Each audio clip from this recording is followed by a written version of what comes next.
This week could, of course, be one of the most important for Britain's relationship with the European Union. On Thursday, David Cameron hopes to reach an agreement with European leaders on a series of reforms to Britain's relationship with Brussels. But a poll this morning suggests that 6 out of 10 people don't think he'll get a good deal. Well, I'm joined now by Scotland's former First Minister, Alex Salmond. He's now the SNP's Foreign Affairs spokesman in Westminster. He's in Aberdeenshire. And a very good morning to you, Mr Salmond. Well, you, of course, want to stay in the European Union. Will you be rooting then for Mr Cameron? I don't think I've ever rooted for Mr Cameron. I regard these negotiations so-called as, well, to quote an English poet, much ado about nothing. I mean, what's he doing? He's saying everybody's not to be nasty to each other, whether Eurozone or non-Eurozone. We've all got to be competitive, and Polish workers are not allowed to send their child benefit back to Warsaw. Now, they're interesting enough issues, but they're not the stuff of what the future of Europe will be built. So, I think it's a sham negotiation. I'm in favour of Europe because of what Europe could do. Big issues, not the minute agenda that David Cameron's pursuing this week. But do you think are you saying he didn't need to ask for anything, or he should have asked for more? No, I think what Europe should be doing and what we should be doing in terms of our contribution to Europe is concentrating on what really matters. For example, facing the obvious threats to the world economy at the present moment, actually dealing with the environmental challenges we face as a continent, looking at solidarity with how you deal with the huge refugee crisis enveloping Europe. These are the issues which the European leaders and David Cameron should be focusing his mind on, not a sham negotiation which is taking place at the present moment. I think most people in Europe will regard the Cameron agenda as at best a distraction and at worst positively damaging in facing the big issues which we should be concentrating on.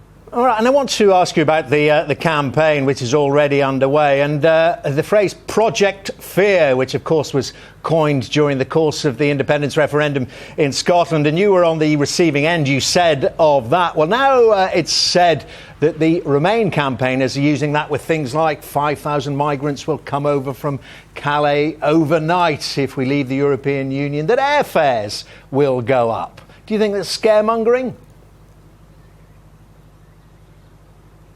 Yes, I do. The Project Fear was a self-described term of the Better Together campaign arguing against Scottish independence. It's almost as if Project Fear had divided itself into two, and some of them are now anti-Europeans and some of them are pro-Europeans, and they're flinging their scaremongering at each other, as in, for example, the debate about which side of the Channel there's going to be a vast camp for migrants on a week ago. Now, if we have that sort of debate over these next few weeks, then I think there's a very real chance that the anti-Europeans will win, because the only way that the anti-European forces can win is if we have two campaigns of scaremongering, then in that case the biggest fear-mongering tends to win.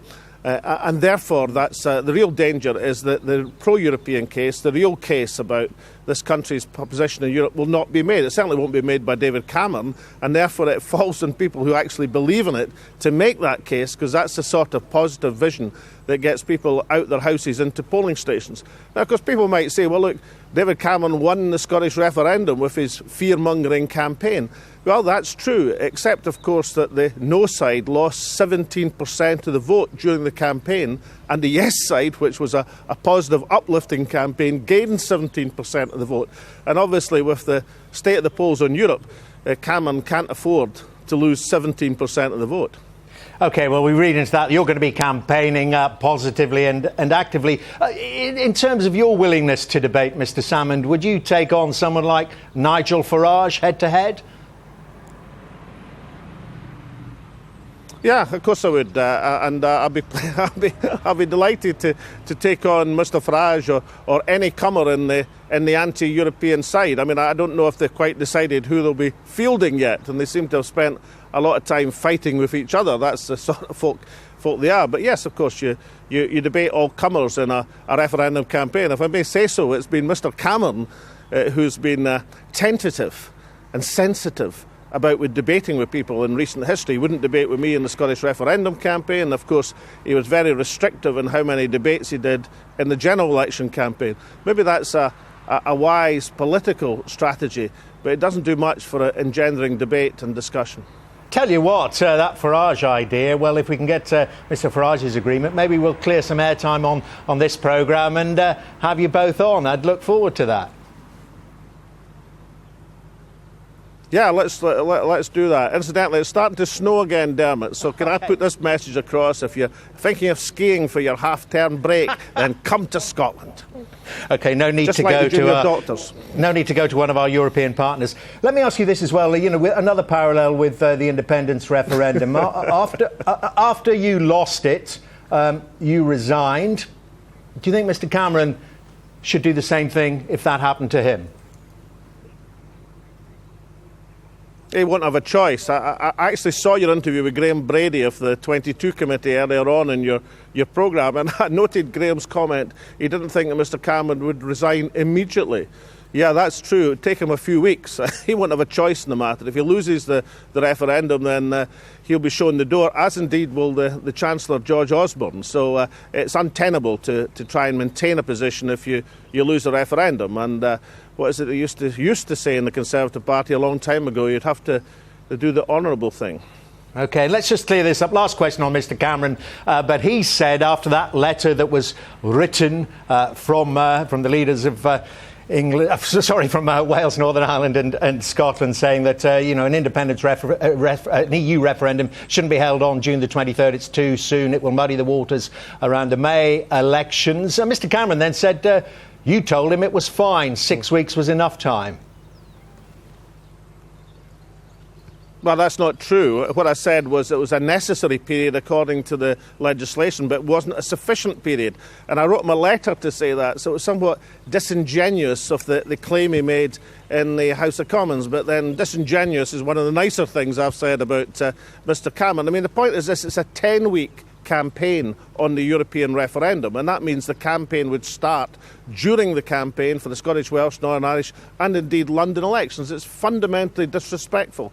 And for those who say, oh, well, the case for Europe depends on a dash for the polls this summer, I mean, if the case for Europe is so flimsy and so lacking in substance, then no amount of dashing to the polls is going to save it. The way to win the case for Europe is to concentrate on the things that matter.